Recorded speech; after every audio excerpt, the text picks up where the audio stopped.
David MD, and this is the DAMD Podcast. The views and opinions expressed on the DAMD Podcast do not necessarily represent the official policy or positions of any agency or business. Now let's start the show. First things first, where are you from, Mr. Brian Sullivan? I'm from everywhere. I moved around a lot, man. I wasn't because of military. It's just my mom was getting her shit together. You feel me? Nice. Shout out to my mom. I love my mom. But I was born in Illinois, and we moved to South Carolina with a short stay in Iowa. Okay. What'd your mom do professionally? She was a sales associate at Zales, right? Okay. Well, she first started this place called, she started at K Jewelers, right? And then I guess K Jewelers wasn't working out, you know what I mean? And, single mom, 2 kids. Got to grind where you can grind. Where you can grind, And my grandma was like, you know what? I'm going to let you get your shit together. You bring them boys with me. Bring them boys and blah, blah. We moved to Iowa, and she let my mom, figure it out. And when she was working for K, and she got out of debt, got her shit together, and moved to Iowa. And she started working at this place called Reed Jewelers in the South Ridge Mall.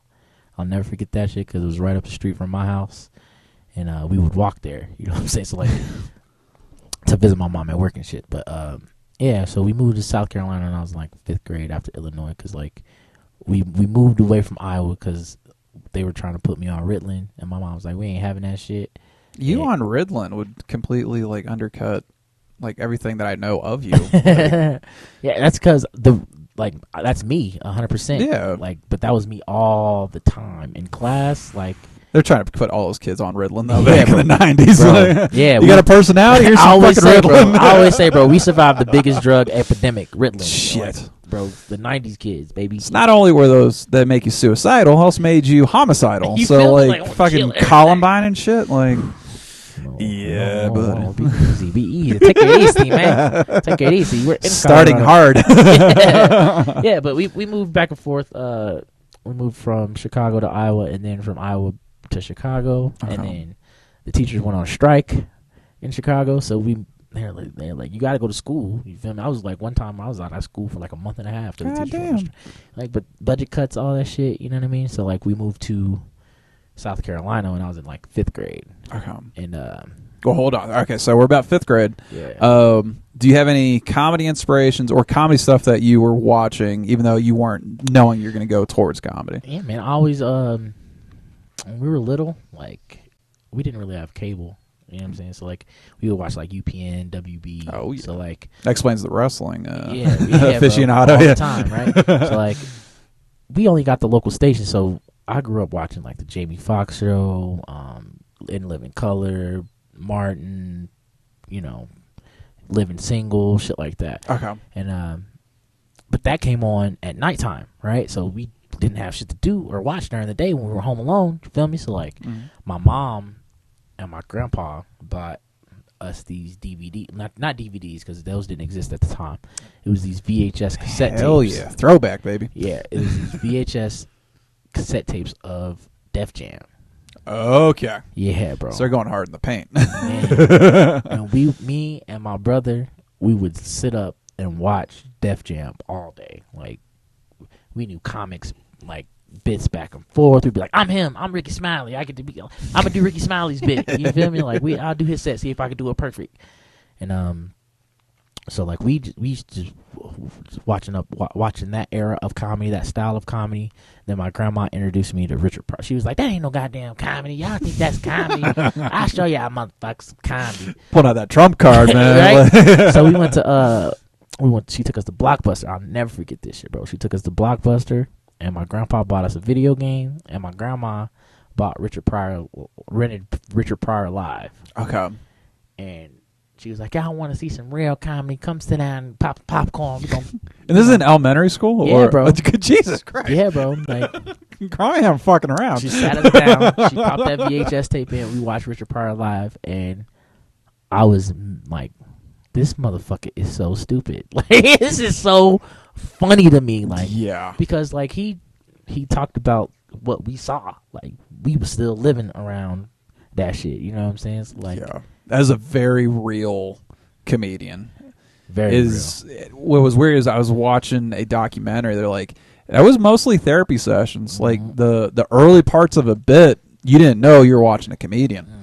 And he eventually like polished it up. Man, that dude lived real as fuck on stage, like and off stage. Yeah, and off stage. He had his demons, you know.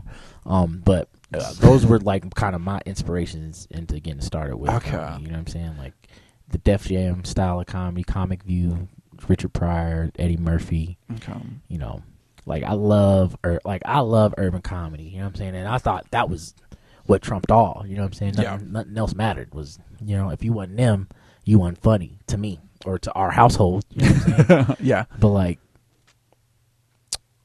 yeah. So I grew up in South Carolina. You know. Yep. So you moved to South Carolina, moved to South Carolina, in 5th grade. Yeah. Okay. We didn't have cable, so she would put that shit on. You know? And yeah, I was from 5th grade all the way to graduation. I was in Gaffney, South Carolina. Shout out to the Indians, man. Shout out to the reservation.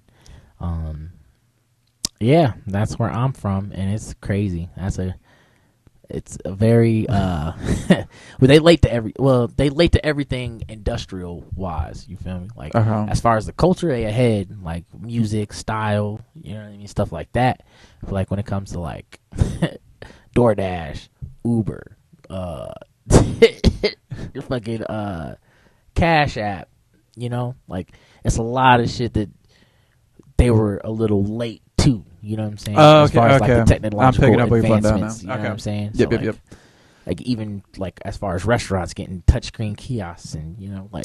There's a friend of mine, I told her, because she's coming from Erie, Pennsylvania. Essentially, I'm out of fucking nowhere. I was like, well, we can Uber you once you get into New Jersey. She's like, what's an Uber? Exactly. And we got married in 2017. Like 2017, they don't know about fucking Uber in Erie. I'm like, what the fuck? Like they just tried to get Uber passed in Gaffney, and the reason why they didn't pass Uber in Gaffney is because it would put the local cab business out of business. Yep. It's actually happened a lot in Europe. Is the taxi unions are saying, go fuck yourself. Yeah, bro. So, but like, fuck, I mean, bro, I'm paying Gaffney cab would get you.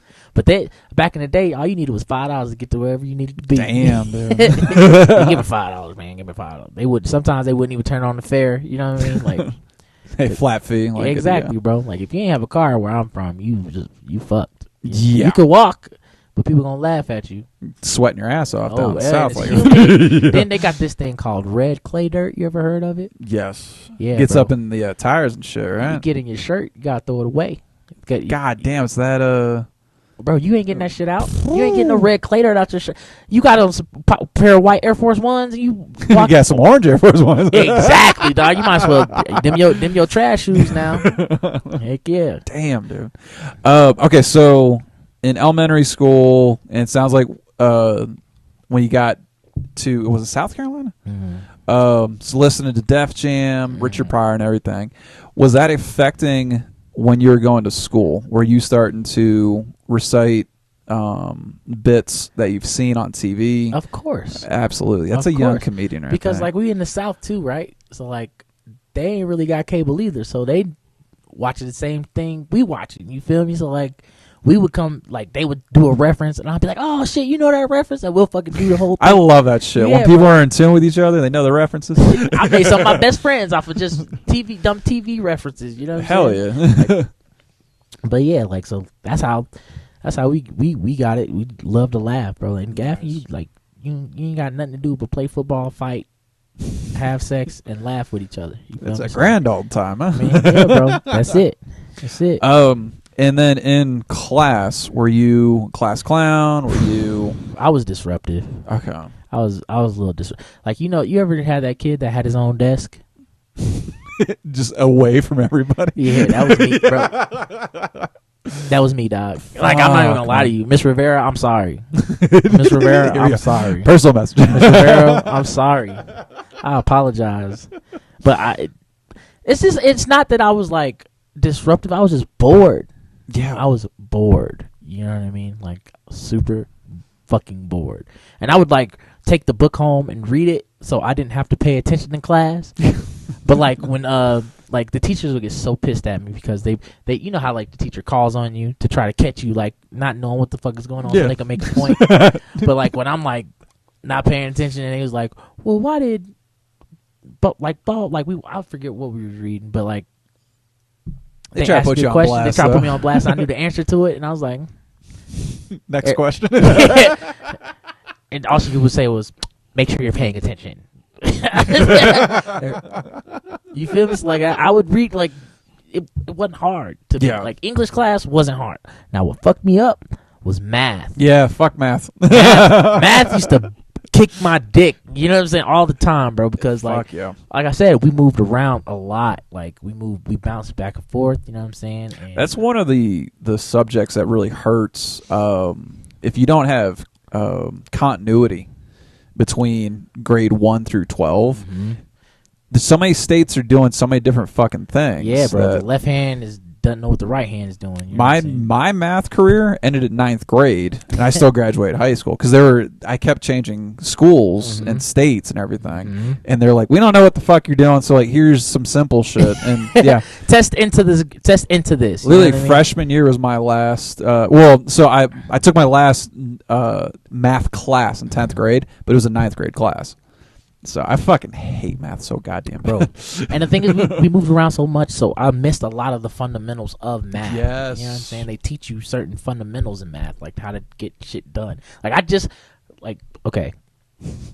learned how. Another personal message. I just learned, like not too long ago, when I started working at the call center I was working at, I just learned how to convert percentages and fractions. You know what I'm saying? Like, yeah. I couldn't tell you the first step to doing that these days. All it is, you take whatever percentage it is, you put a point in front of it, and you multiply that number, and that's the percentage. Get the fuck out of here. It's that easy. You knew that shit. No. So if I'm dead serious. If you want 25% off or something, right, you take 0.25 times the total price. You know what does that?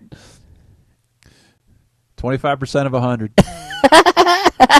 Siri. Well, what's funny was when I was in school, man, they were like, you're not going to have a calculator with you. Well, yeah, I know it's that fucking easy. But they're like, you're never going to have a calculator with you when you need it. I'm like, fucking, we're addicted to our goddamn calculators You now. took my calculator away. I paid $100 a month for this. You know? Fuck, it sucks, man. Yeah, bro. Like, but that shit made me feel so dumb when my boss was like, yeah, man, just take 0.3. If you want to take 35%, take 0.35 and multiply it by that number, and that's your percentage. Fuck. You figure this out. I was like, you bullshitting. You bullshitting for real? I was like, I'm going to try that shit. I went to the store. It was like 15% off sale. I was like, okay. You learned me something. That's my grandma would say. You learned me something. Fuck yeah. Mm-hmm. So getting into high school, are you starting to have other comedy inspirations? In high school, I wanted to be like my brother so bad. I just wanted to be like my brother. Like my brother was like, he was the man, bro. Like, cause like we just came from another school, and he could play basketball like he was good. Like he could hoop like pretty nice. Like he was fucking good. Taller guy or same height? No, he's like 5'10". Okay, you know what I mean. But like could. That's what I tell people is like, cause I'm 6 foot, and they're like, oh, you play basketball? I'm like, basketball is for the coordinated, not the tall. And like I said, we didn't have cable growing up, so like we would watch cassette tapes, right? So like we had Def Jam, we had dub tapes that we would record over, like and people would bring over and we would keep. And like my brother's dad bought him these And One mixtapes, right? You remember And One? Yeah, that sounds so familiar. Like Skip to My Lou, Hot Sauce, you know, the fancy dribbles and all that shit. Like they went on tour. Like that was the they had a video game series. Yeah, man. Okay, that's where I'm picking up what you're putting down. And my brother would just watch that shit all the time, like, and fucking, he just knew how to do it. You know what I mean? And it would translate onto the court. Damn. Like, and he could just do that shit. Like he throwing it between people's legs and like, and they'd be like, oh shit, that's Kenny, right? And One. Just type in And One mixtape.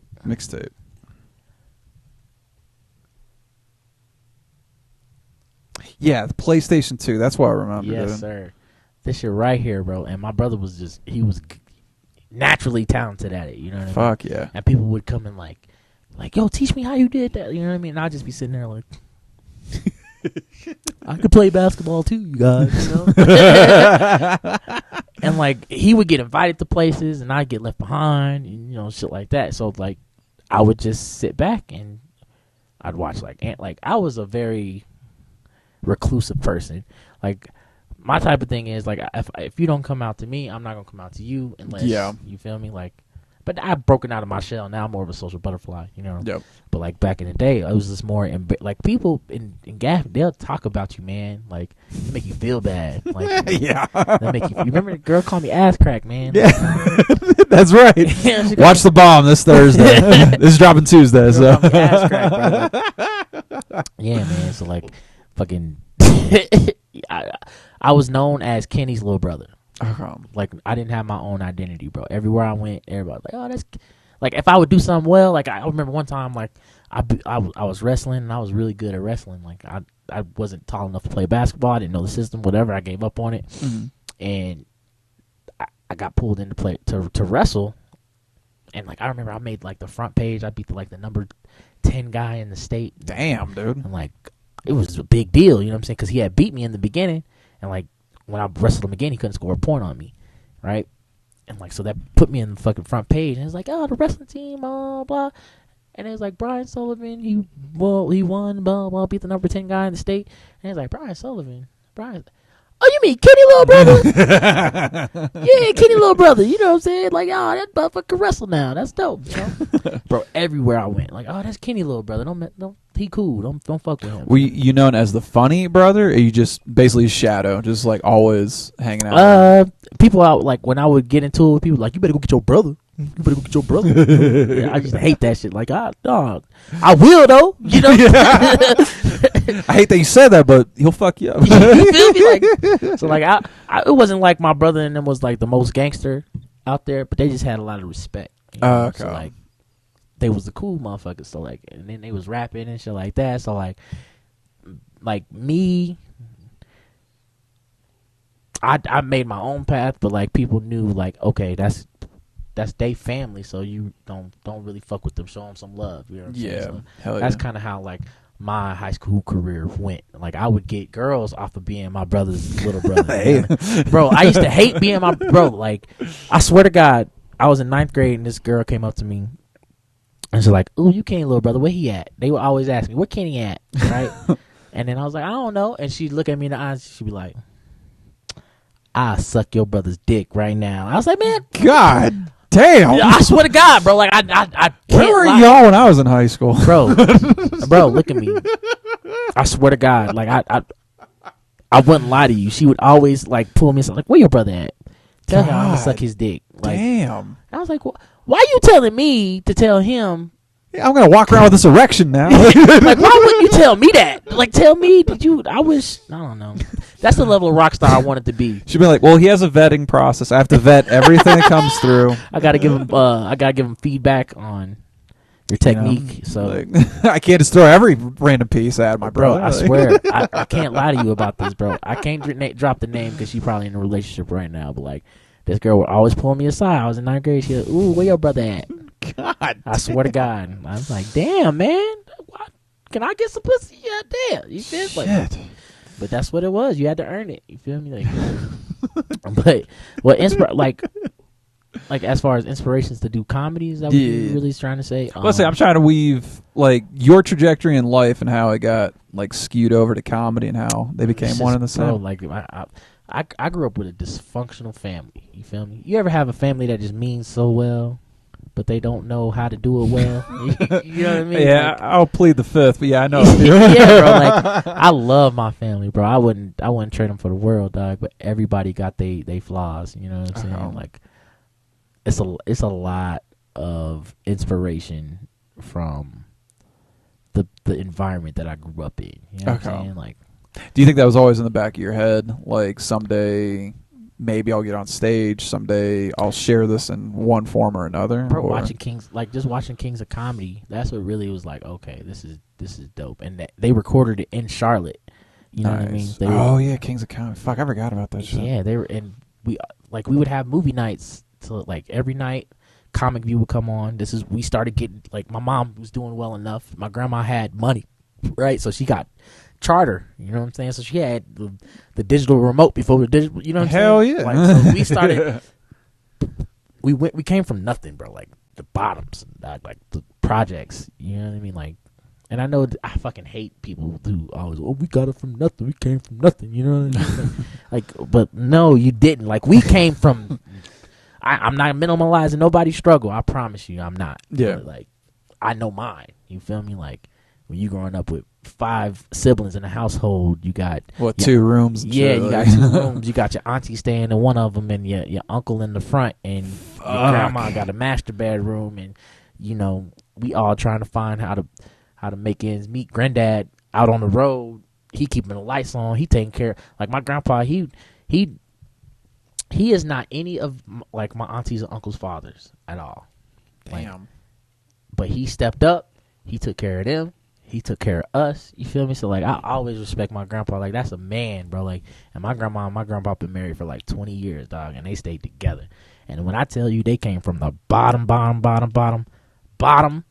like, and they fucking lifted themselves up out of it. And Hell yeah. you know, like, that shit resonates with you. Like, you can't not do this. You can't not do something 100%. Yeah. Because No half-assing the you kid feel me? away Like, from the bottom. If granny and granddad would have half-assed, where would we have been? Out on the street with the lights out. You feel me? It's been times where I had to walk around with candles. You know what I mean?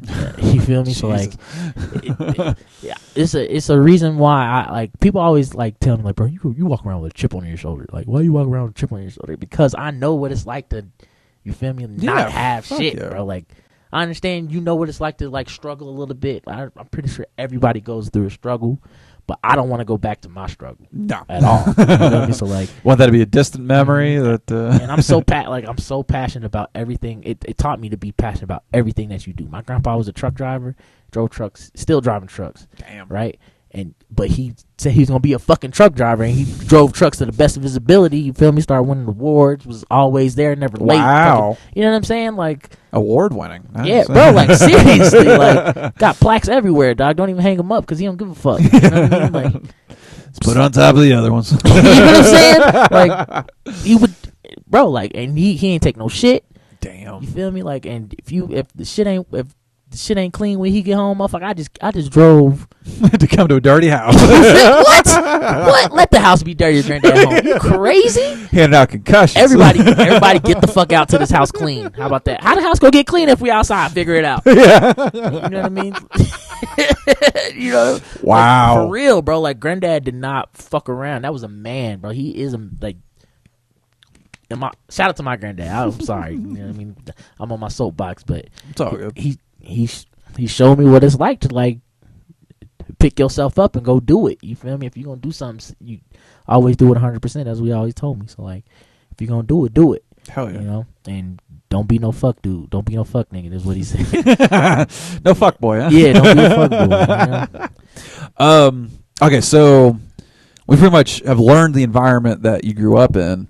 Once you graduated high school, did you stick around with your family, or is this when you got into the army? I got the fuck on. It's been great, but I gotta go. I got to go. It's like everybody, like, bro, like I'm telling you, everybody stayed with my grandma at one point in time. You know, like, I couldn't, like. So they shove you in a barracks with a bunch of people. You're just like, I can't get my own fucking space. You know, like, it was to the point where my mom didn't want to leave my grandma. So like, my grandma had an apartment right here, and my mom had an apartment right next door. Wow. Yeah. So like, I would get, like, me and my mom would argue or some shit like that, or me and my brother would get into a fist fight, and I'm like, fuck you, I'm going to Granny's. You know what I'm saying? Like, You're within earshot across the hall. I pop the door open, and I make a sharp right, and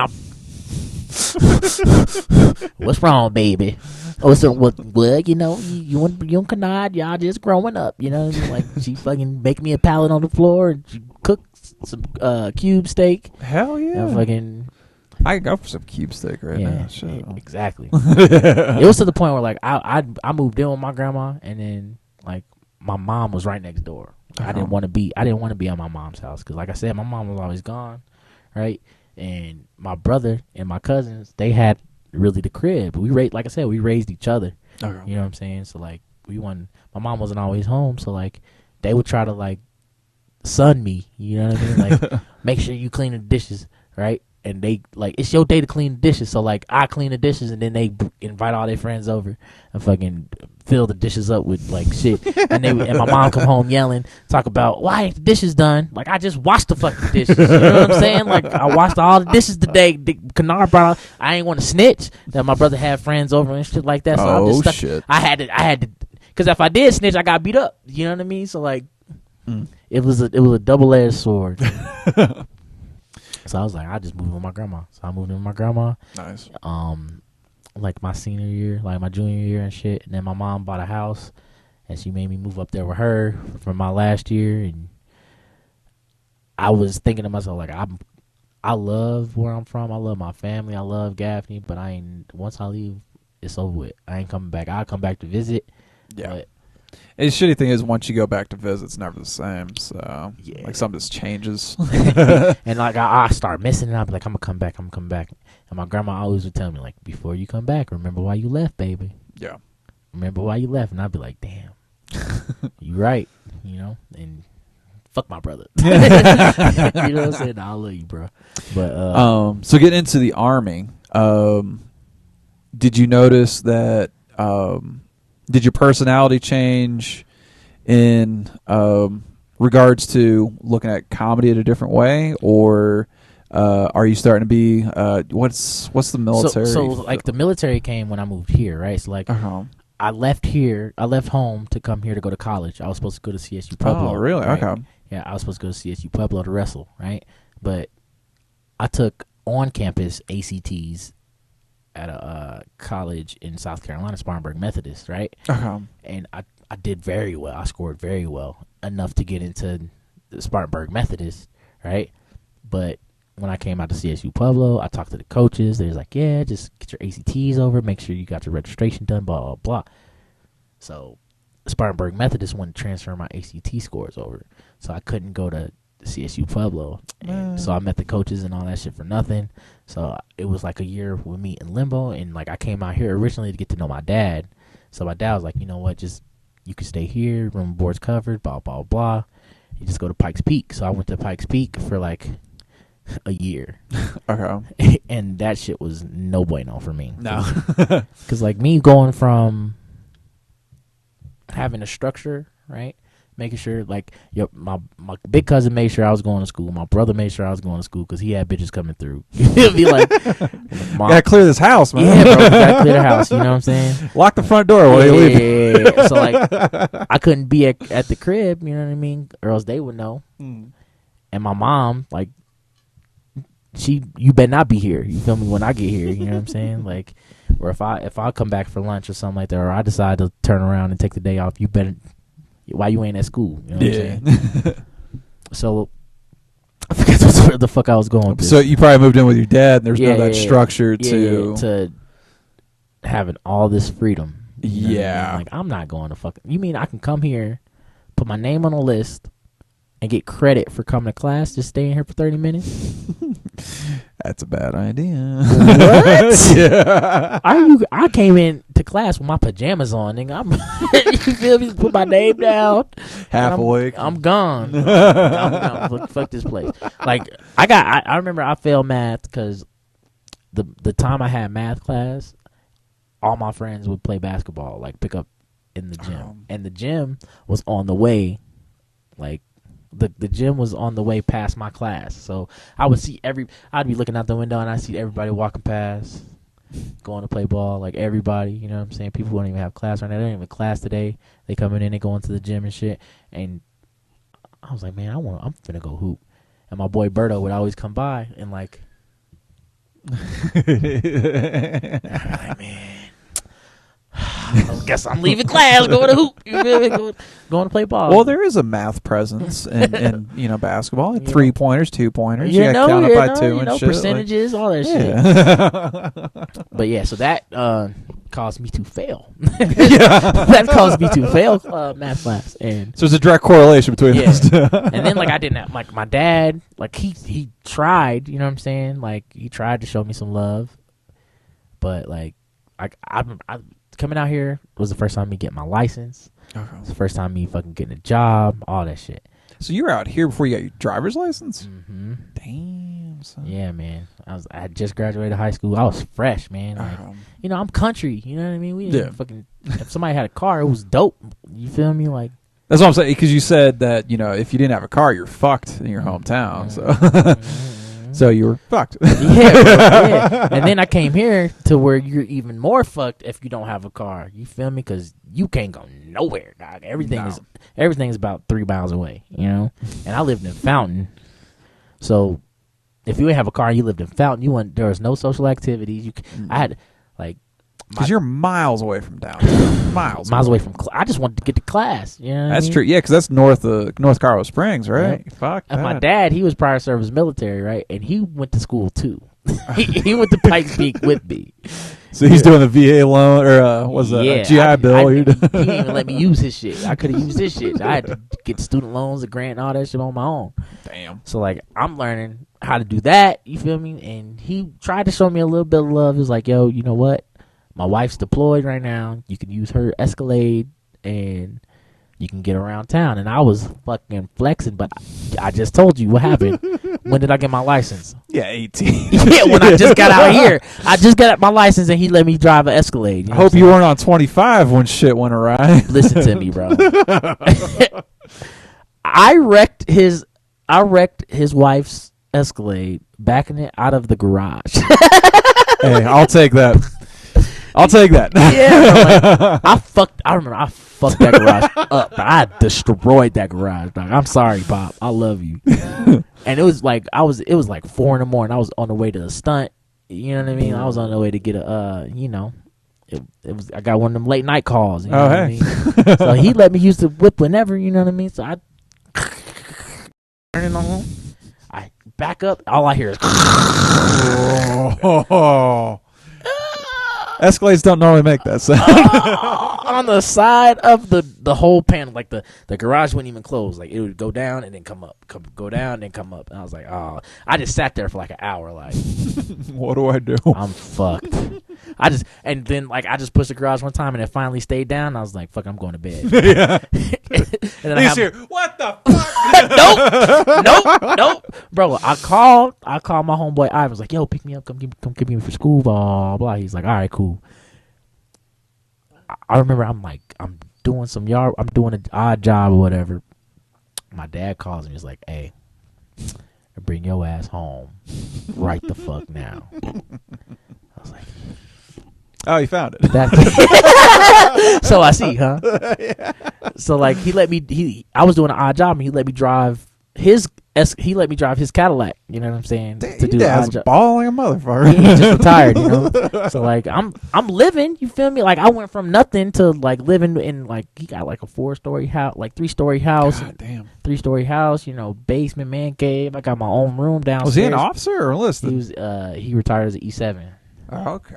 Yeah. I didn't know they balled like that. Shit. Yeah, but he's single, man. You know what I'm saying? And so like he just retired, and you know.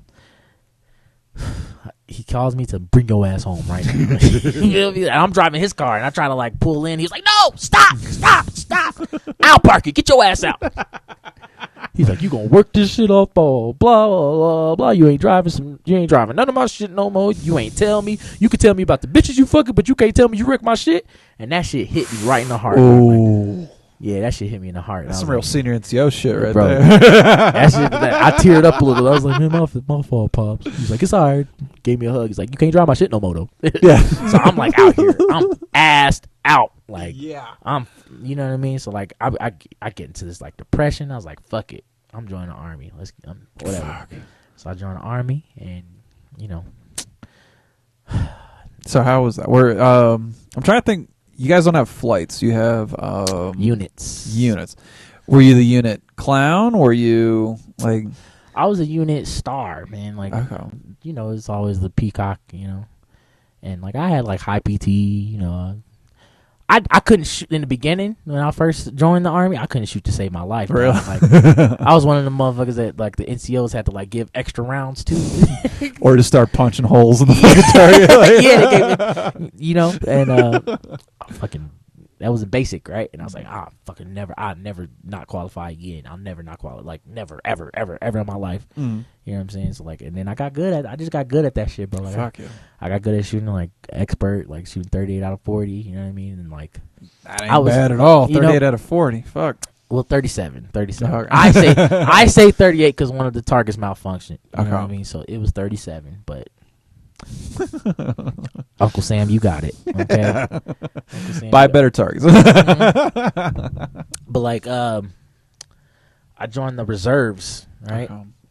And when I was in AIT, I was in San Antonio. I was stationed in San Antonio. I went to basic in Fort Sill, Oklahoma. And then we went to San Antonio to do our AIT because I was behavioral health, right? I was a mental health specialist. Okay. And like the thing is, I thought it was something important. Like I was dope at being a behavioral health specialist, but that was just something that they threw the needs of the Army. I did well, like on my ASVAB, so they was like, yeah, you qualify to be this, right? But the thing is, they did that to 500,000 people around the world. You know what I'm saying? Like, yeah. I'm exaggerating, but they did that to a lot of people in the world. And so when I get there straight out of basic, I have to wait like 3 months to get into class. Because it's so many people here that everybody couldn't get into class. It wasn't enough. You said behavioral health. Yes, sir. That's really a high demand, or not high demand, just the high volume of people going through. Because if you remember, it was OEF, like IEF-1, all that shit. Right? Hey, what OEF, Operation Enduring Freedom. What year was this? Like 2000. I joined 2009. Okay. Yeah. 2010. Okay. It's all making sense now. Well, no, I joined 2010. I'm sorry. I joined 2010. And I got there, and it was so many people there. We were hold unders. You ever heard of hold over, where like you graduate AIT and you can't go to your unit yet? Okay. I was a hold under. We got there, and there wasn't enough slots to get into class. Jesus. To learn. So like we just sitting there, and like we were called the G-Dog platoon, right? Okay. So like it was it's called the Grizzlies. We were the Grizzly platoon. So it was like for new people that just got there, blah blah. But it was like 80, 70 people in the G-Dog platoon, dog. Like because we were just waiting to get into class. So they were like all the people that were in class. There was like 4, 5 platoons that got to go in class, and like and the rest of the G-Dogs would just go up into the CQ area and just chill. But like the Army hate when you just sitting around on a dime. So like the first sergeant would come in and be like, fucking truth. He'd be like, yo, you, we got a detail, right? Go. You feel me? So like we'd go like be like Op 4 opposing forces for like when people were in the sticks lanes, or like we'd you weren't using sim rounds, were you? No, fuck those shit. Blanks, those fucking blanks where you gotta. Oh yeah, with the lasers and shit. What is that called? Nah, it wasn't the lasers. Miles system. Yeah, the mills. Yeah, the miles system. Like, yeah, they gotta come key off. Yeah. We did that sometimes. You know, there's infinite ammo on those. You just gotta hit the back of the fucking the thing on the barrel. You can literally tap it and it feels it as a recoil. I wish I would have known that. That's tight, actually. But yeah, we would be opposing forces, and like, or we fucking get detailed to go clean battalion, or go ride in the fucking van and clean up post cleanup. That was the worst shit ever, bro. Oh yeah. Think about this. Post cleanup. Where are you? You're in Texas? Fort Sam Houston. Fort Sam Houston, bro. What time of year? We were there I got there in December, and I graduated June of 2000. Yeah. In the middle of Texas. Yeah, bro. So we got every season, dog. We hit every season. Then we were part of this thing called Project Valero. You ever heard of that? The fuck? Where it's like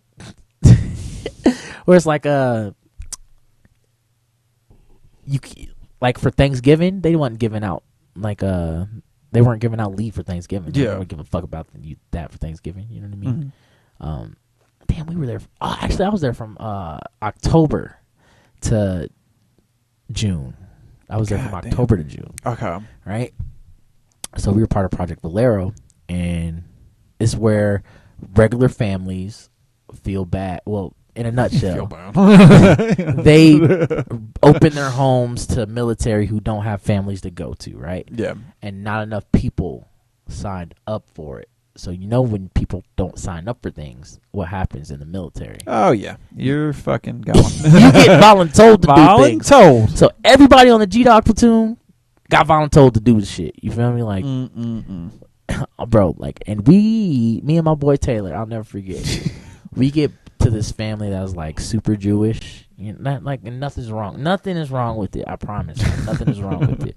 But like, it was like, she was calling God Yahweh, and we were praying to Yahweh, and it was just, she was like, what you guys are doing is a sin. Being in the military, saying you're going to take another life. Like, why the fuck are they on the list? Yeah, like, that's what you're thinking. I swear to God. I swear to God, bro. Like, me and Taylor thought we were going to die. Like, yeah, we thought they were going to kidnap us and kill us. You know what I mean? So like, it ended up being some fun. They made us tamales and shit, and like, on Thanksgiving you got to open your palate to different types of flavors of food and shit like that. Like, yeah. But like at the end, when they dropped us off, they were like, what you guys are doing is a sin, but we support you. Oh, as you're being dropped off. Mm-hmm. Okay, yeah, bro. Okay. Like, because you're just sitting there fucking like dinner. That's got to be fucking awkward. But like when you could tell it was going that direction towards the end of the night, because they started like lighting candles, and it was a different experience, bro. Like, and it opened my mind to like, there's more than just Baptist, there's more than just Christian, there's more than just and like, that's all I'm saying. Me and Taylor was like, we don't speak about this ever. You know what I mean? So you guys went to the same family. Mm-hmm. Two of you. So okay. they make you go with two people. It was called. Oh, you need a battle buddy. Yeah, there you go. Gotta have a battle buddy, bro. Wingman on the Air Force. And that's when I started becoming more of a comedic personality. Okay, here we go. There we go. So like, we were hold unders, bro. We were G-Dogs, baby. Yeah. Feel me? Like, we ain't had shit to do except go in detail, And like, days that you didn't have to go on a detail was the best, because you just go to sleep in the back of CQ, shit like that, until everybody got home. You go from class, you all march to the DFAC and fucking, So I started to become like the personality, the face, you know what I mean, of our platoon a little bit. We had a lot of different personalities, like Hawkins, and but our platoon, we was just goofy, you know what I mean? We weren't afraid to like laugh with each other, because everybody came from different walks of life, you know what I'm saying? That's what I love about the military. And we had this NCO named Sergeant Barkham, and this motherfucker was so funny because he was one of those NCOs that didn't cuss.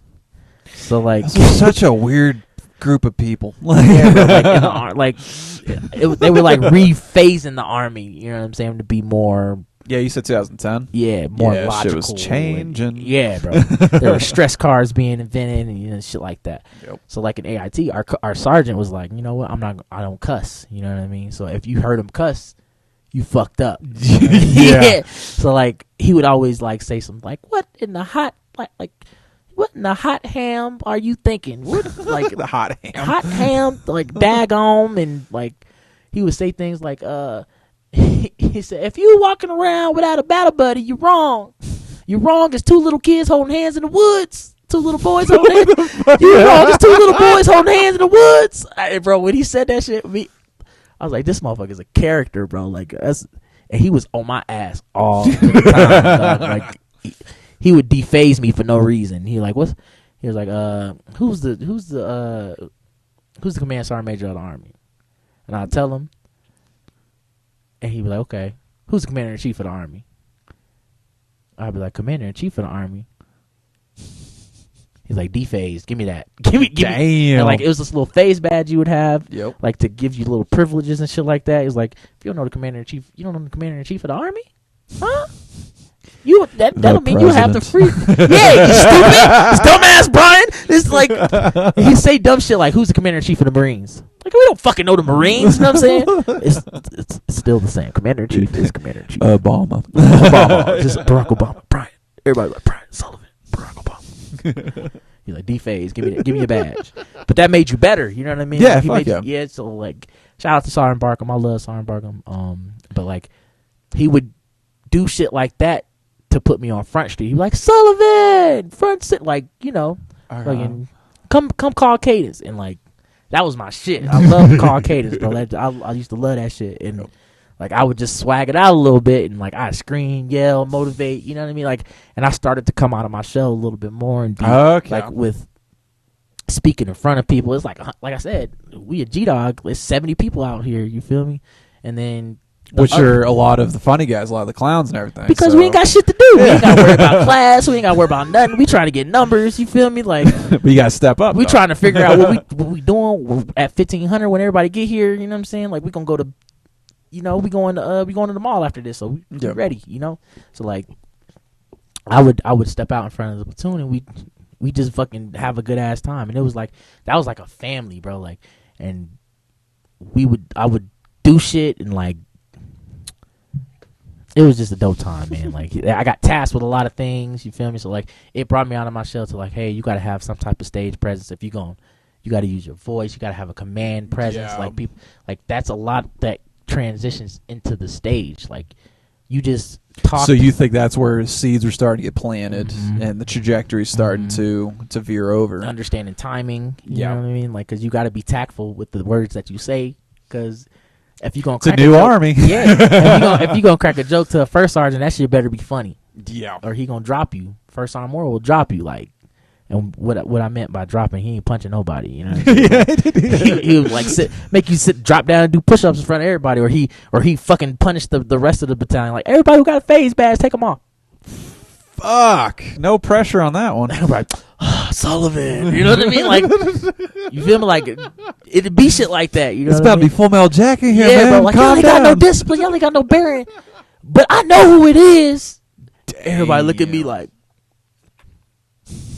and I be in there like I'm a nervous laugher, dog. Like, you ever notice if we are ever in a non-laugh situation, I'm fucking laughing, bro. Like, I'm going to laugh. I don't give a fuck. That's not good. Bro, I notice to do that at heights. If anything above 20 feet, I'm on a ladder or like a man lift. Anything above 20 feet, I'm like, yeah, bro. But like, if we in a non-laugh situation, I'm laughing, bro. I'm dying laughing, bro. I used to get whoopings all the time. I used to get punched in my chest all the time. So like, swear to God, I used to get punched in my chest all the time because my brother not in the army, not in the army, but we would get smoked because I would say some dumb shit. You feel me? All the time, all the time. Okay, so you get through AIT, get to your first because you're reserve. Yeah, so like you're right back here. Right? So look, no.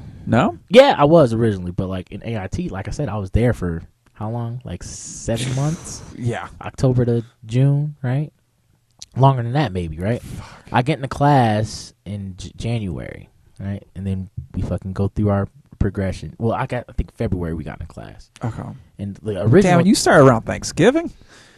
I got there around Thanksgiving. I got there like end of October. Yeah, bro. That's what I'm saying. So it's 3 months of being a G-Dog.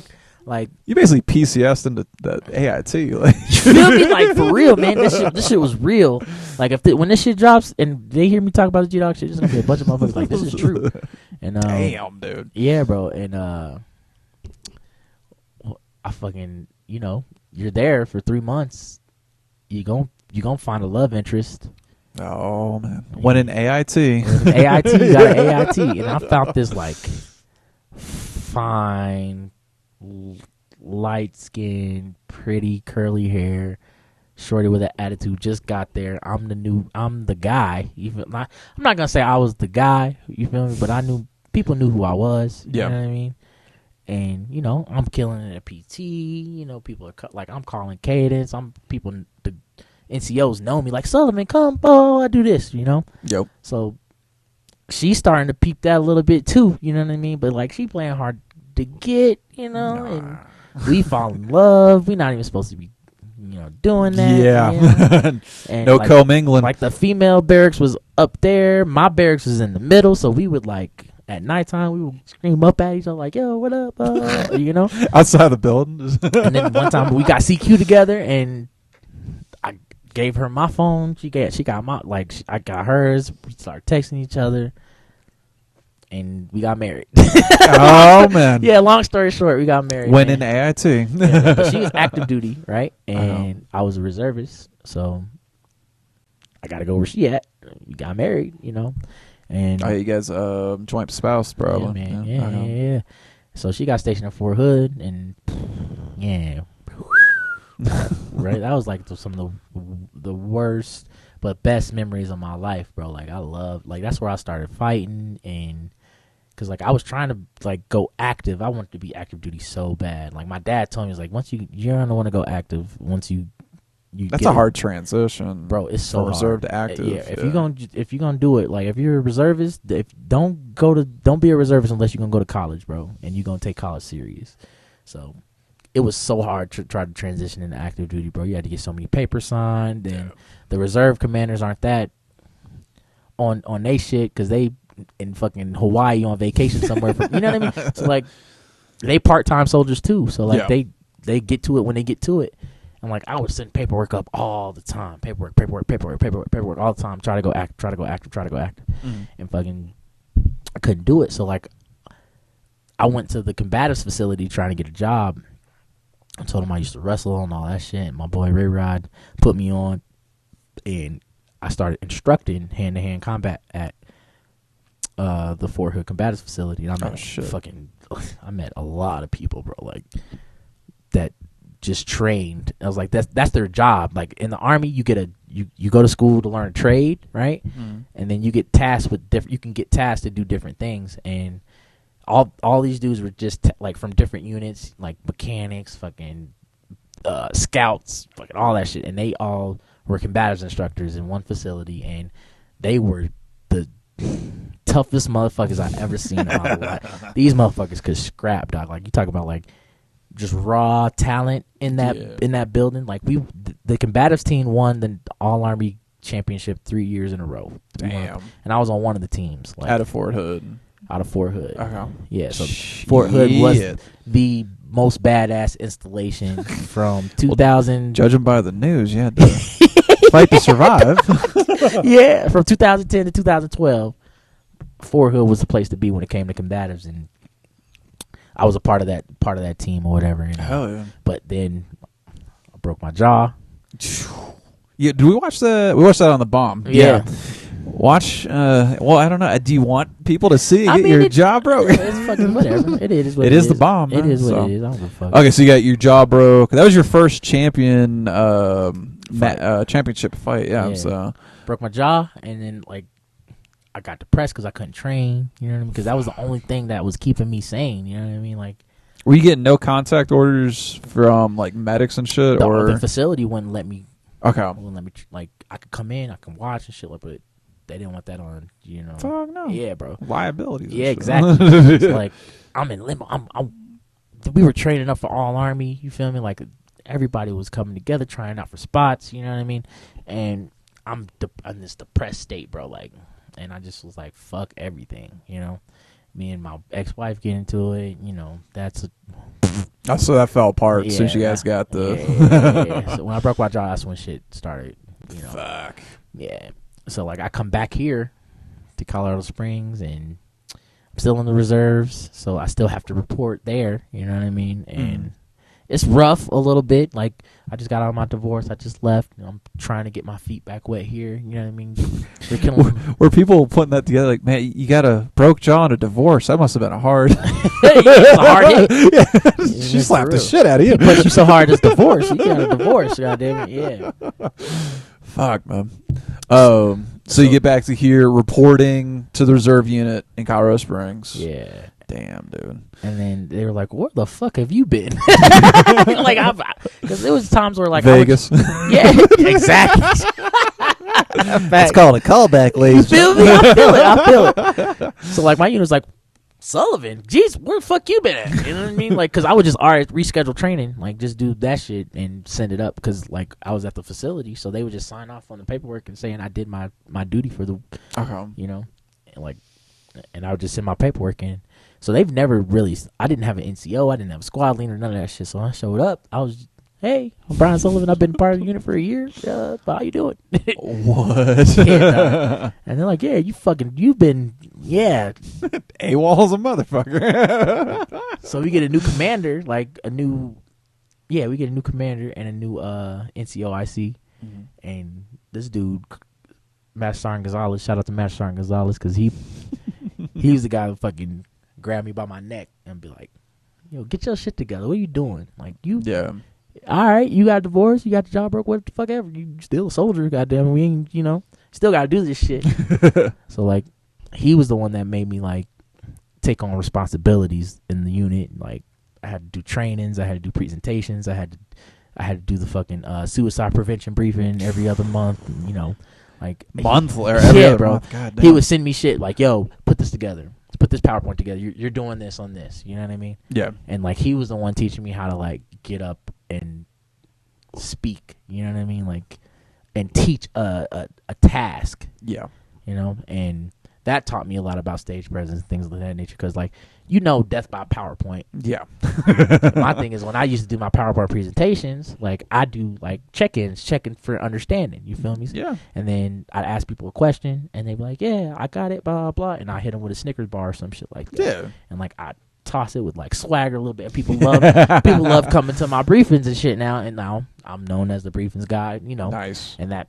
So you starting to build that stage presence, starting to feel good about that, and then I start working at like I had to have a day job, so that translates into me working at Time Warner Cable. There we go. I get good at that, and I get hired to be sales coach and peer coach, and I move up through that corporate chain, and yeah.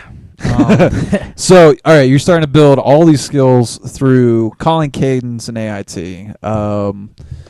Basically having to speak to the entire unit and everything. Mm-hmm. You get to Colorado, NCO puts you in front of a whole bunch of people through mandatory training, all that stuff. Mm-hmm. You're starting to build all that training. Mm-hmm. Where are you starting to think, I need to possibly get this on an actual stage and start to do actual stand-up? So... was there a comedian that you're like, fuck, like I'm gonna give this a try? So, like I said, I used to be a fighter too, right? So I'm still in the reserves. Me and my boy Dylan are getting ready for a fight. Go to fight this dude named Jeff Nemeth or whatever in Denver. Okay. And like we're cutting weight, and at his house, and he puts on Nick Swartz and seriously who farted, bro. Listen to me, dog. Listen to me. If you've never seen that comedy special, bro, if you've never seen Nick Swartz and seriously who farted, go watch that shit, dog. Go watch. One of the funniest punchlines. Like the title of that is from one of his jokes, and that joke is who fucking farted? Killer. Oh, bro. It's like, no, the shit that killed me is like, if I committed suicide, I wouldn't do it in a regular way. I'd do it in the most obscene way possible. Yep. It's like shoot myself in the head with a t-shirt gun. Yeah. He's like, oh, over here. He's like, nope. He's like, yeah, bro. It's like, imagine being a fan. And it's my day to commit suicide. You're just a regular fan, like, yo, over here. He's like, yeah, nope. Like, I'm at my funeral. My parents got an attitude. That Nicholas thinks he's real fucking funny, huh? Killed himself with a t-shirt gun. That's just that murderous set, dude. And if you've never seen Nick Swartz in live, that's why I love Loonies, bro, because they always bring him down every year. And that moment, I didn't even think about that. Yeah, they do have him every year. He is, I don't know. Say what you want. That's just that he taught me that I have to pay attention and focus on every type of comedy, because I just thought, like I said, Def Jam, Richard Pryor, Eddie Murphy, I just thought that was the mecca of all meccas, right? Mm-hmm. And then I discovered Nick Swartzen, and that led me to Daniel Tosh, which led me to Bill Burr, which led me to Louis C.K., which led me to motherfucking Nick DiPaolo, which led me to DiPaolo, there we go. Which led me to I've seen him Jay live. Moore and fucking Carlin, and like I went down this comedy rabbit hole. And Hell yeah, these motherfuckers. It's so many perspectives to comedy. Mm. And so you're doing this before your comedy career. You're starting to see all like this I'm buying. I went to this stage to where like I'm buying comedy special DVDs, just a regular like just people. Yeah. And I just fucking put them in just to listen to them. Like Tony Roberts, Wired is one of my favorite specials. Aries Spears. But like, yeah, I fuck with Aries. I ain't got no problem with you, Aries. But I've just heard of some things, and yeah, so like I'm starting to like, yo, Just consuming the fuck out of stand up. we were in like cutting weight in the tub or whatever, and I was like, bro, we gonna do stand up comedy one day. We gonna do stand up comedy one day. And he was like, you right. And fucking a couple years later, I hurt my knee. Well, I lost a couple fights, and I'm starting to fall out of love with MMA. And I'm like, man, I need to find a different path, you know. And I'm in this like rut to where like I don't know what I really want to do with myself anymore, because my identity was I'm a soldier and I'm a fighter, right? Just got out of the army, just got out of, you know, military. I mean, just got out of the army. Now I can't really fight. I don't want to really fight anymore because my knee's fucked up. Yeah. I'm starting to forget things. You know what I'm saying? Like, you taking shots to the head? Yeah, bro. Like, fuck. Like CTE is a big thing right now with the Aaron Hernandez stories that had just came out. So like, I'm like, man, I need to find something that's gonna. We're good. That's gonna get Black Cat walked in the room. Yeah, seriously.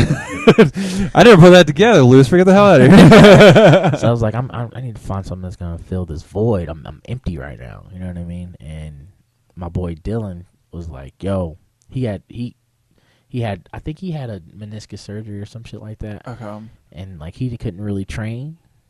So like, and he started training this. I think he started training Erica America is her name. Okay. And shout out to Erica America. She started training her because he used to do privates on the side, right? Mm-hmm. And he would teach Erica America, and she told him she did stand up, and he was like, oh man, I always wanted to try stand up. And he goes out and he tells me about the Loonies open mic, and like he said he was gonna try stand up, and I was like, he's really gonna do that shit. So I'm gonna go there and I'm gonna watch him. I'm gonna fucking support. That's my boy. That's my boy. That's my boy. Right? What year is this? This was 2 years ago, 2018. Okay. So I've been to Loonies a couple times before this, but I've never been for the open mic, right? Mm-hmm. And I think John Rummery's hosting. Okay. Right? And Dylan goes up. He does his thing, you know what I mean? But like he gets like a little bit too drunk. You feel me? He gets a little bit too drunk. Damn. And he's in like he runs his time. He didn't know that's like it's a bad thing to do. It's his first time, you know what I'm saying? So like Eric hits the lights on him and cuts the mic, and I was like, I thought that was the funniest part of his set. And that's not good. Yeah, bro. Like it made me laugh so hard, and I was like, you know what? Like, fuck that, bro. Next time you go up, I'm gonna go up there with you. Fuck it, we gonna do this together. You know what I mean? Damn. And, Okay. like, I go to like an open mic at Gold Camp, which is where I met you, right? Like Battle Mountain, which is known as Battle Mountain Brewery now. I don't think I knew you during the Gold Camp times, but yeah, we definitely met up during the Battle Mountain. And I go. It wasn't at the open mic. My first open mic wasn't at Looney's. It was at Gold Camp. Okay. And Caesar and Alyssa are hosting, and I go up and I do a dumbass like I still have that set. It's so stupid. But, yeah, but like I do all right. I get a few chuckles, you know, and I was like, bro, that felt so good. The adrenaline rushes. That felt good. Bonkers. That felt good, right? So like me and Dylan was like, oh, we're gonna hit every circuit. We're gonna hit every mark. Fuck. We're gonna fucking do it. Fuck MMA. We don't give a fuck about MMA anymore. Right? So like we just dive head first into it, bro, and we start hitting every mic on the circuit, you know. Before COVID, that fucker was popping, dude. Bro. It was 5-6 nights a week. Yeah, dog. Yeah. It was crazy. So like I just started meeting people like John Rummery, Ben Verbeek. Like I met Callan Reese at my second open mic ever at the Zodiac, right? Damn. And I go up, I bomb or whatever. Dylan goes up, he does all right, and then this fat dude named Corey. Well, I can call him fat, but like we meet, right? So I just know him as the funny fat guy at the time, right? He goes up, he does okay. Ben goes up, he does Ben. But Ben caught my set, right? And it was like, yo, man, you got something, man. Like that joke you do about having white friends is pretty funny. Like you should come to the Dab Lounge after this and come get some time in there. I heard that's a rough room. Hey, and bro, like I went there and I fell in love with that place because it was like just free. Like you can get up there and say nobody's paying attention, so you can like that's what I loved about the Dab Lounge is because you can get up there and You can fucking say, you can work on anything new because nobody's gonna fucking remember it. You know what I mean? No one's gonna remember. I it, did bro. forget about that. Yeah, bro. No one's gonna fucking remember because it's a smoke shop. You know what I'm saying? It's a Yep. It's a smoker's lounge.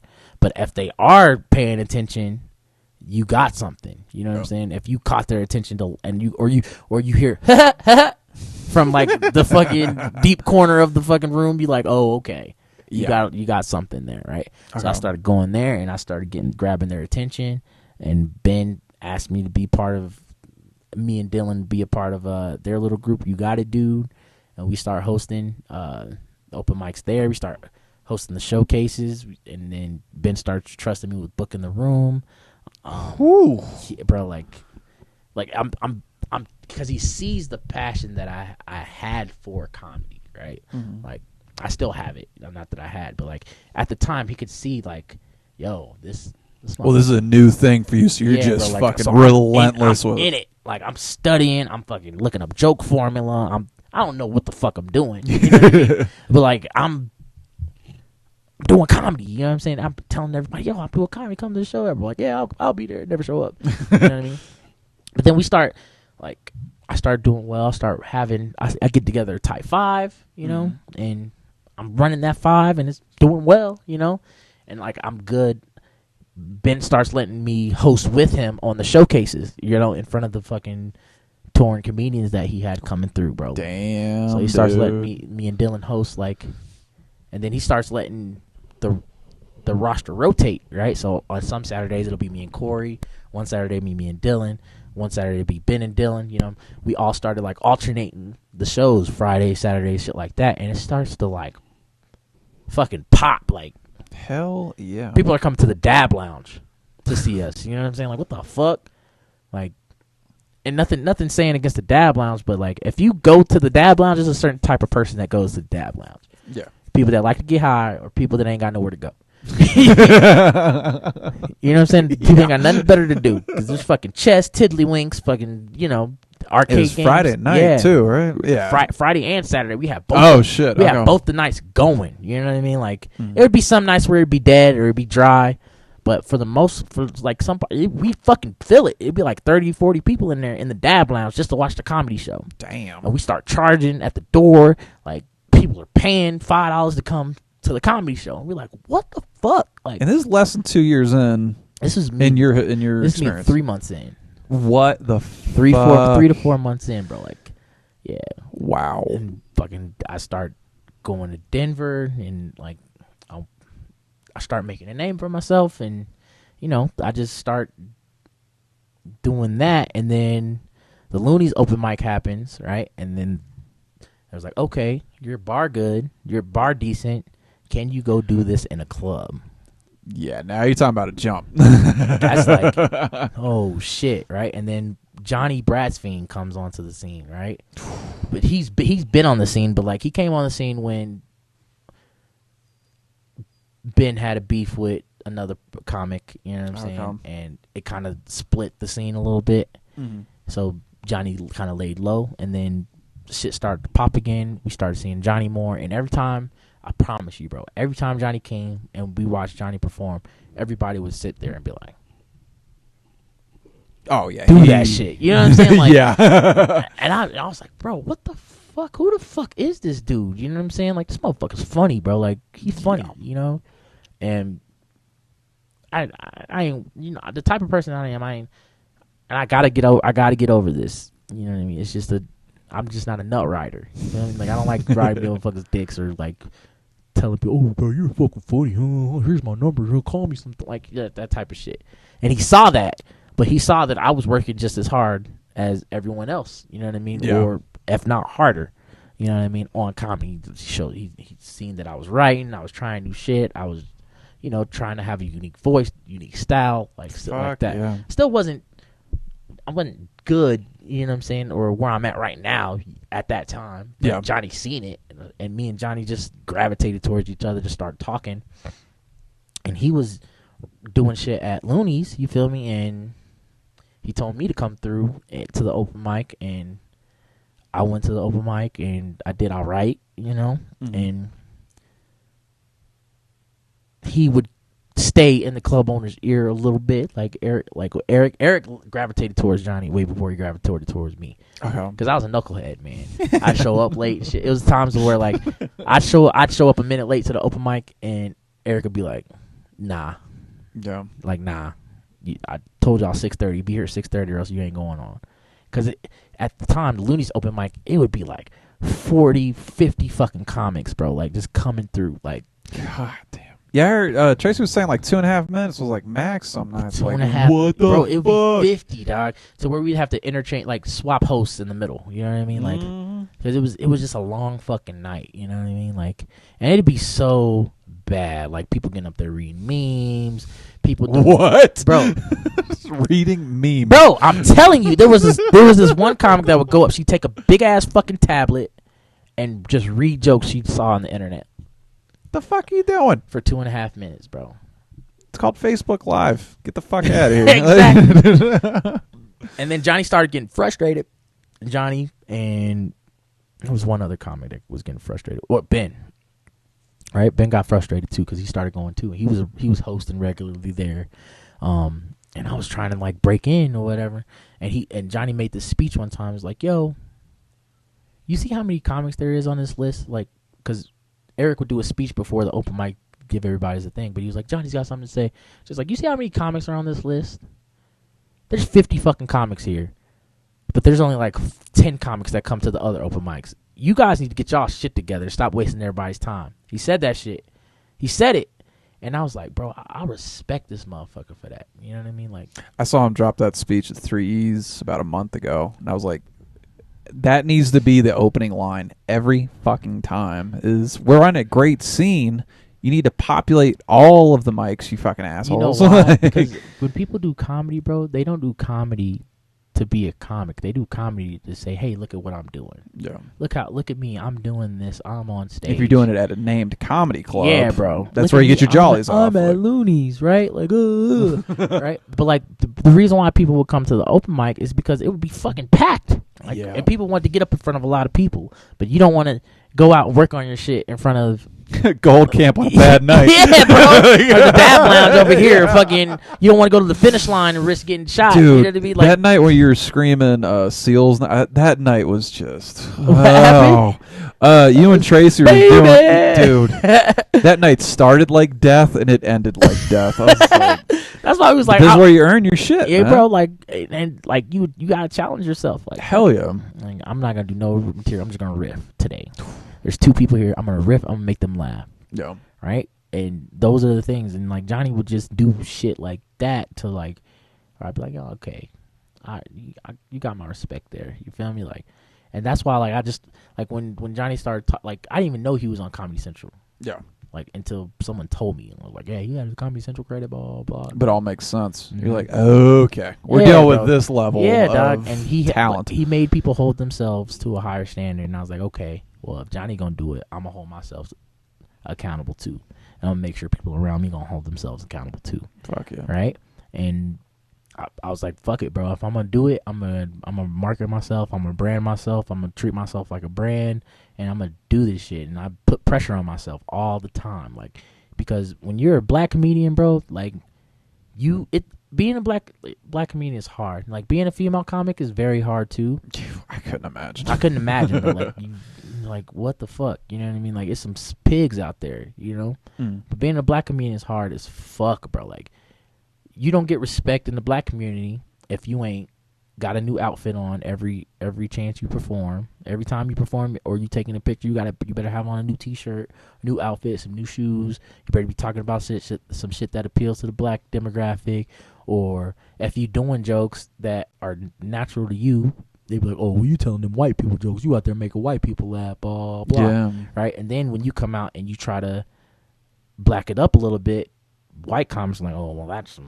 You know what I'm saying? That's like, actually how Bill Burr got to where he is now. Is he felt like he needed more, but he was only doing white rooms. And he's like, most people don't know that Bill Burr cut his teeth on BET. That's where he met his wife, like all his stuff. That's tight.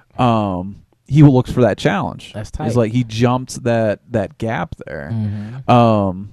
Staying on topic with that though, I never looked at race with comedy and everything. It's like, okay, we all show up, we do the fucking mic and everything. I did the Stress Factory, which is in New Jersey. Okay. And it was just a dead ass night and everything. And I sit down. I think my wife was there, but I just read a 4-pack table. So I'm a tall guy. My fucking knees hurt all the goddamn time.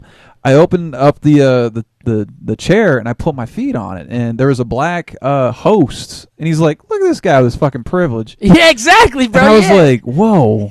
I would have said that too. Like, look what white people just think they can do anything. And then I was just like, "Wait a second!" Like, and it made me check myself. I was like, "Yeah, if I was a black dude, that's a roll of the dice if somebody's gonna be pissed at that." Yeah, but like, look. But think of that across all the comedy experience. Like, you got to show up. Like, where's the suspicion gonna start and where's it gonna end? And like, because like, bro, like as a black comedian, they already have preconceived notions about you, bro. yeah, They already think you're gonna get up there and do race, right? 'Cause it's obvious, right? Like, I'm black I'm probably the only black dude on the show. yeah, You feel me? At the time, I was the only black dude in Colorado Springs that did comedy at the time, yeah. right? And people are gonna think you're gonna get up there. They're gonna think you're gonna run your time. They're gonna think you're gonna go over. And I did in the beginning, you know.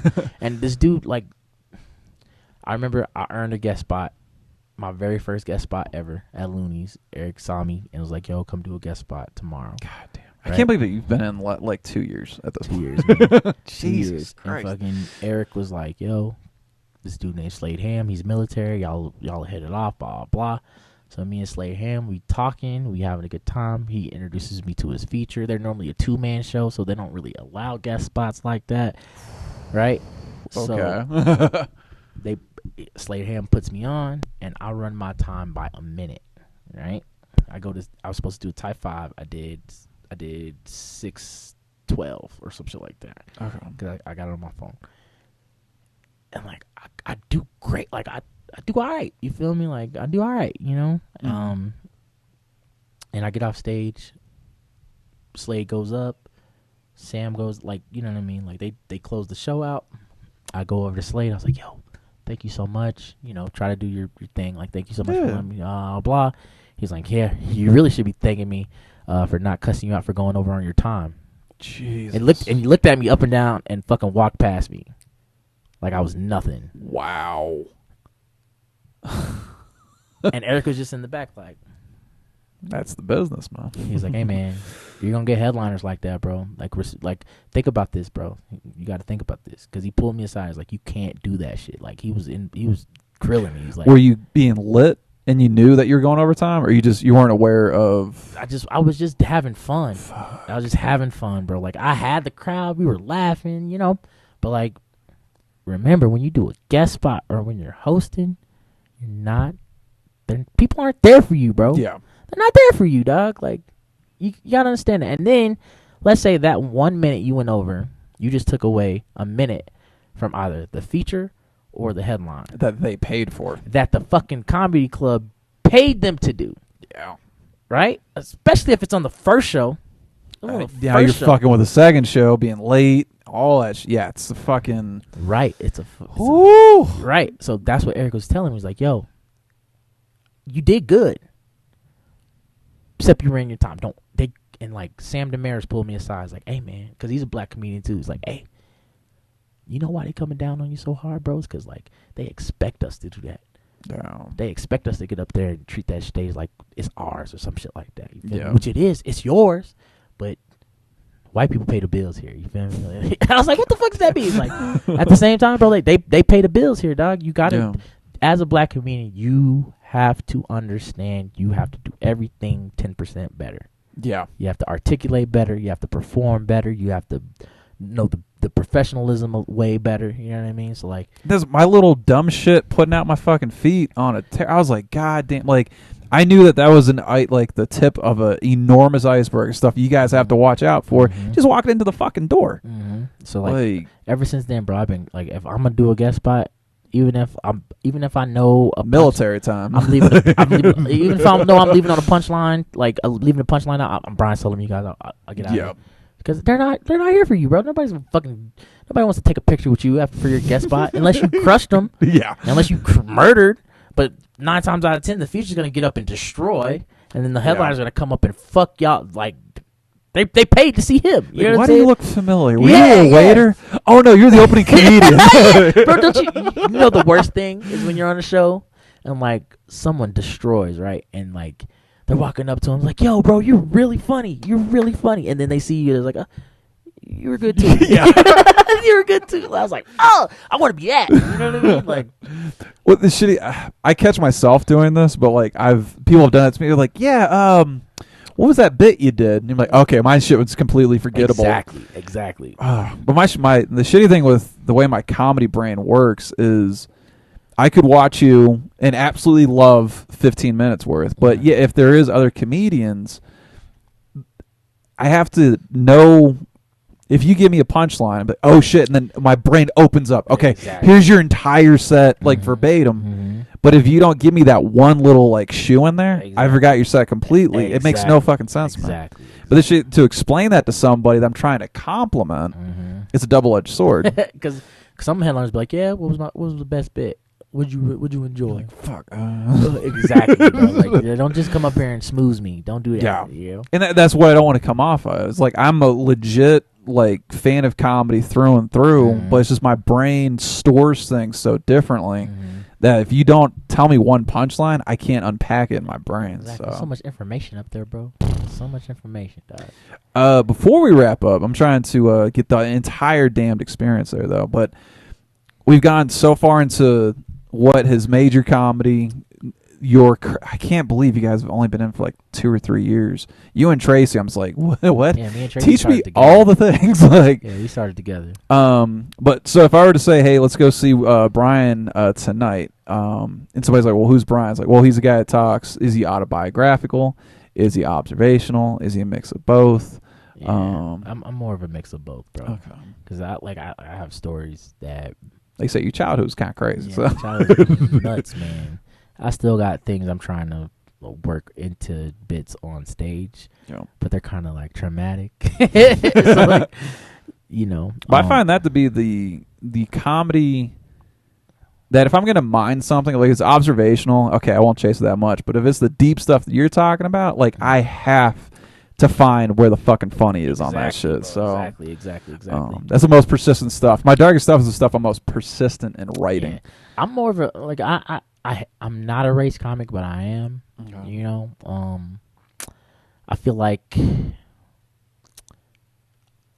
like urban comedy gets put on the back burner, Which is a crock of shit, man. There's so much you can learn from urban comedy as a raging honky like I am.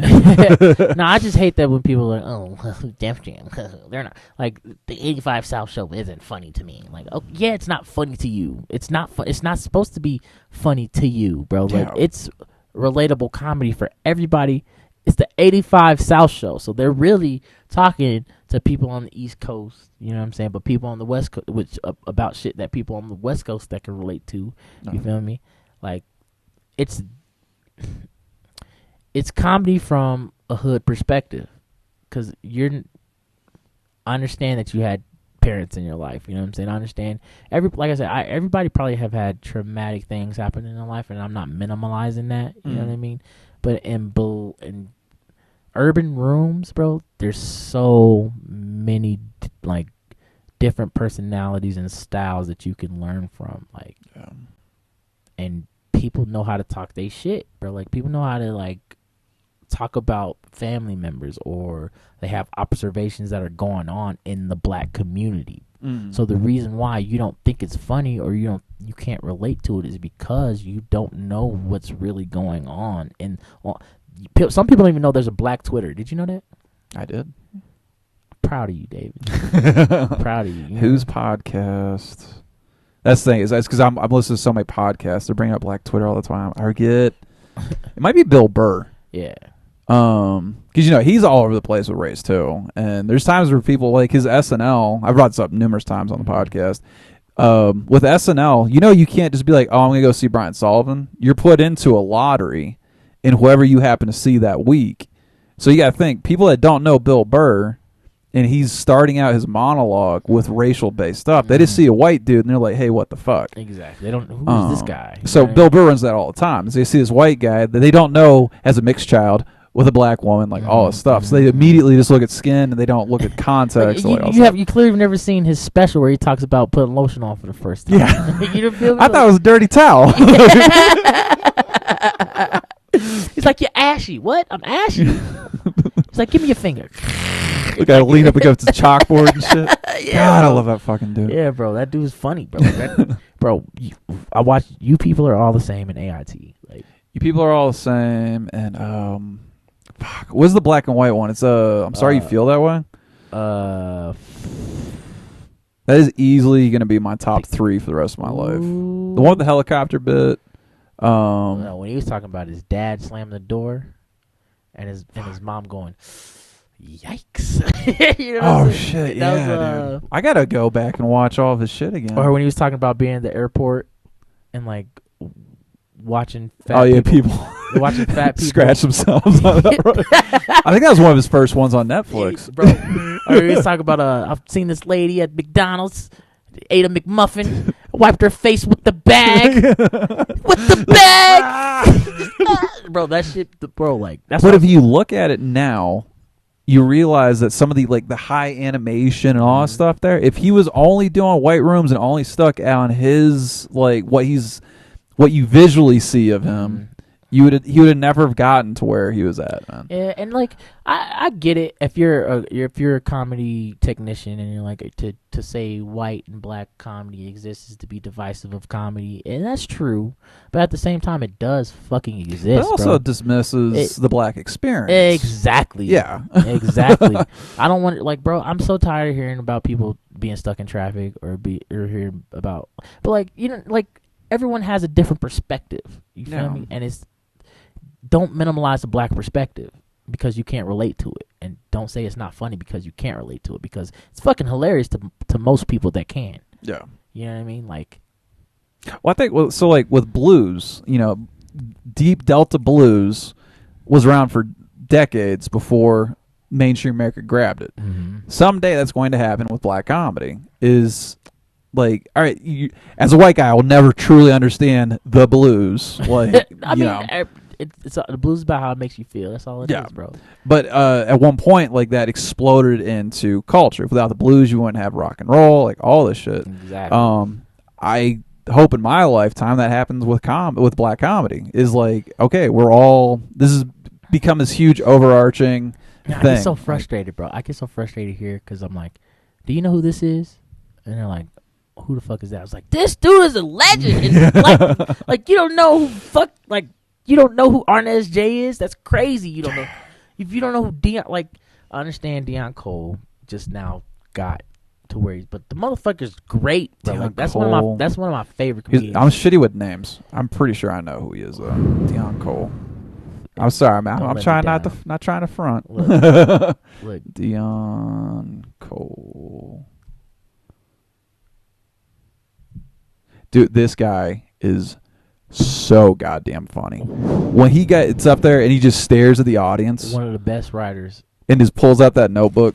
And bro, there was someone here doing that, and I was like, I saw that shit. I'm like, motherfucker, mind your stop lane. that shit. I, was like, I had to stop him. Like, I said something.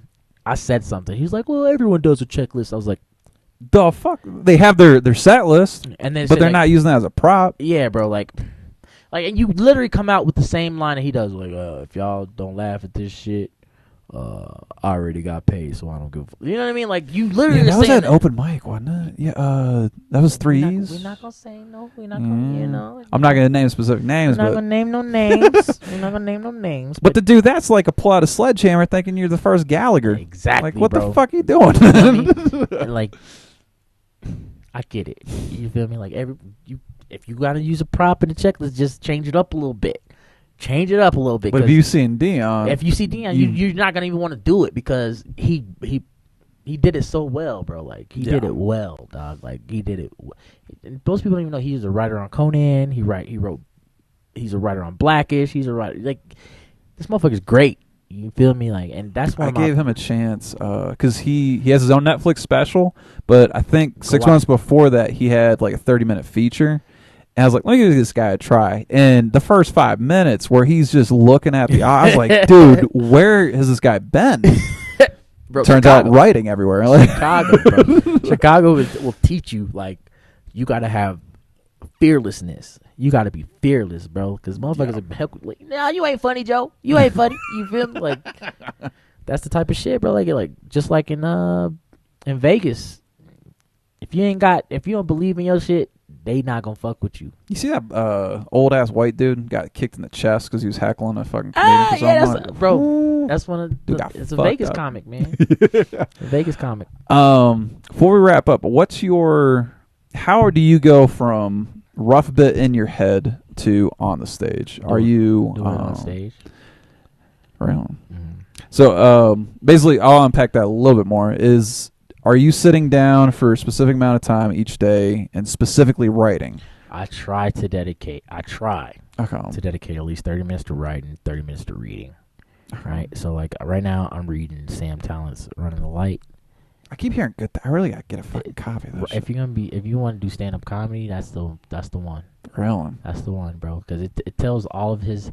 You could tell it's like some of his stories that he's lived. You feel me? Through someone else's alias, like Billy Ray Schaefer. You know what I mean? Okay. And it just tells like the nuances of comedy, like as a headliner going through like different places and things, and then like I'm not done with the book, so I can't really give a total evaluation. Okay. But from the shit that I've read so far, it's pretty dope. Hell yeah. Especially if you're an open mic comedian, like you should read that shit. Fuck yeah.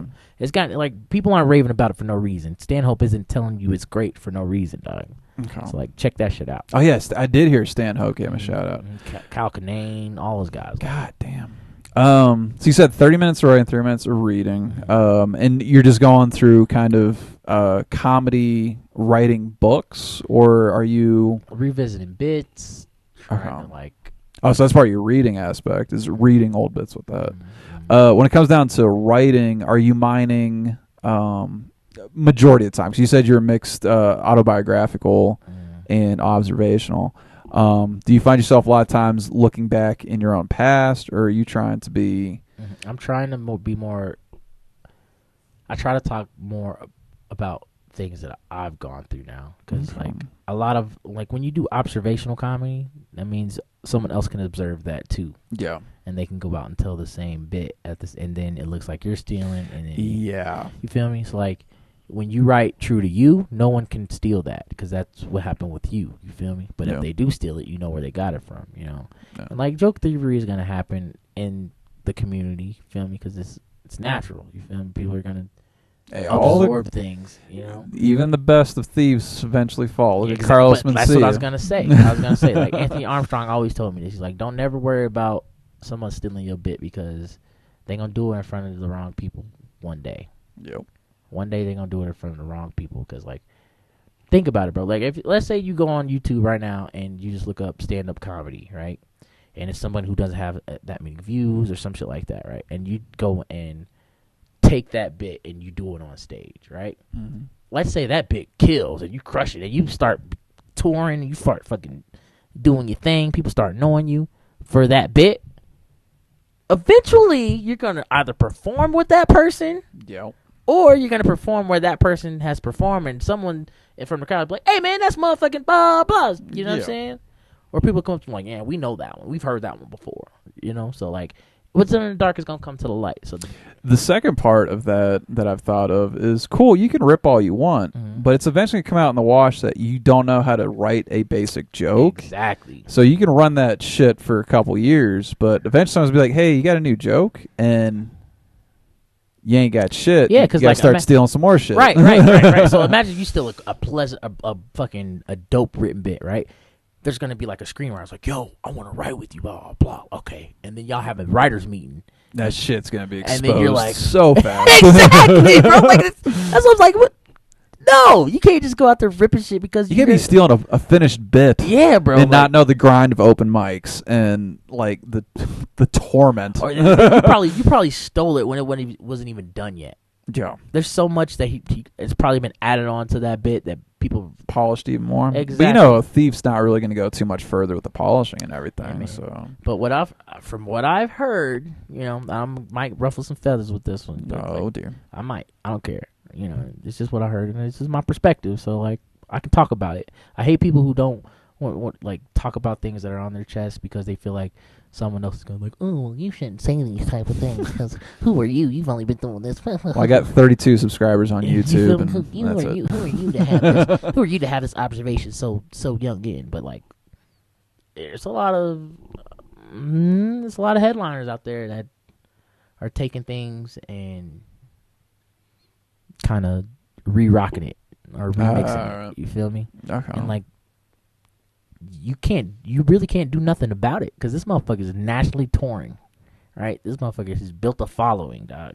No. So he's probably gonna do a special doing your bit, and Now it's his material. he's in so everyone's good. eyes. He's so good at like taking the idea. He's established that skill in establishing like taking a bit and fucking beating it to death and really chiseling it down and finding the fucking good spots on it. So now they just took your premise and made it way better, and now they're doing it. You know what I'm saying? Fuck. Yeah, it's crazy. They got the same punchline, but they add other shit onto it because they have that skill now. Yeah. You know what I'm saying? It's like it's inevitable. It's gonna suck when it happens to me. It has happened to me. Mm-hmm. But it's just on the open mic level. You feel me? Like, Yeah. Nobody give a fuck. But it's gonna suck if it does happen to me. If I get good enough for someone to steal from me, but like at the same time, I'll feel good because I was good enough for someone to steal something from. So obviously, It's a weird compliment. yeah, bro. Like, like, thanks, I'm flattered. You feel me? Like, Yeah. type shit. I've not never giving my happened. shit back. It's never happened to me yet. You Uh-huh. know, like on a higher level, but I don't know how I might react if it does. So, Yeah. you feel me? Like Because the thing, man, is you spend so much of your brain Mhm. and, you know, your life trying to get this shit down. And Mhm. somebody's just like, oh, hey, that's nice. Let me have it. And you're Mhm. like, motherfucker. Exactly, bro. Spend a lot of time yeah, on I that just shit. like it's just like you putting quarters into a slot machine. Walk and away then from you that walk heater. away, and you walk away. Someone puts a quarter in, fucking pulls a lever, and they hit the jackpot. You feel me? Same thing you were doing. The heartbreak. You know. Boy. So it is what it is, man. Like joke thievery is gonna happen. You just gotta be better. Be better. And I'm not saying that I'm the best writer or the best, or you know what I'm saying, by any means, dog. No. Because I still have way more to learn when it comes to a lot of shit. But at the same time, if the shit happens, bro, unless it's like something you've been working on forever, you know about this bit, or like just write something else. Especially if it's just an observation. That's the same, man. What's going to get you good is writing as much as you can, as fast as you can. Like, keep producing. But at the same time, Don't it's be stealing shitty. Don't be shit. stealing shit. Don't be stealing shit, bro. Don't steal shit, dog. I think that's a good message to end on. Don't steal shit. Don't steal shit. Dude, it was great seeing you. Yeah. Give me your handles and all that good stuff. I'm going to put it at the beginning, but it's good way to wrap up a podcast. Man. Brian so. Sullivan Bam. on all social media. Well, Brian Sullivan on Facebook. Brian Sullivan Comedy on Facebook. _ Brian the Lion on Instagram, Twitter, TikTok. Brian the Lion. That's Brian the Lion with 2 E's. Okay, BrianTheElion. I coined the first. Megan Thee Stallion stole that shit from me. What? I always say that I got timestamps. Goddamn it! I'm just playing. Nah, shout out to Meg. I fucks with her. She body yaddy yaddy yaddy. You know what I mean? Nice. Dude, it was great seeing you. I'm trying to get out here in the near future. I'm in the middle of a writing fucking block and all that shit, but It is what it is, bro. But when you yeah. come out, you're gonna be ready. that's what I'm hoping. Hopefully I'm not staring at my shoes the entire time. Shout out to Looney. Shout out to the Looney's crew. Shout out to LA Comedy Club. Shout out to Spiro Savelis, Mike Robertson, Butch Bradley, Brandon Rainwater Comedy Zone, Looney's Comedy Corner, Johnny Bradsfield, Tracy Kellett, We have Tracy and Johnny on the podcast the next Callan Reese, month. Austin Brinker, John Brown, John Bueno. Nice. if I forgot your name, I'm sorry. We'll just John roll it in post. John Rummery. John Rummery. The motherfuckers. You hate Asians. He's gonna say that if I didn't. So I love you. I love you. All right. It was great seeing you, man. I look forward to having you back on the podcast very soon. Yeah, go out and watch our buddy here, Brian Sullivan. All day, man. Absolutely. Come to our roast battle. You look like, well, I'm kind of terrified the of comedy roast battle at Looney's. We can't call it you look like, but comedy roast battle at Looney's is always dope. It's always packed. It's always sold out. So get tickets now. I'm seeing a lot of crazy shit on Facebook. That's a packed house. Like, it's fucking nuts. I love it. So, We'll talk about it when I come back. Absolutely, man. All right, it's good seeing you. Great seeing everybody. Have fun. Night. Have a good night.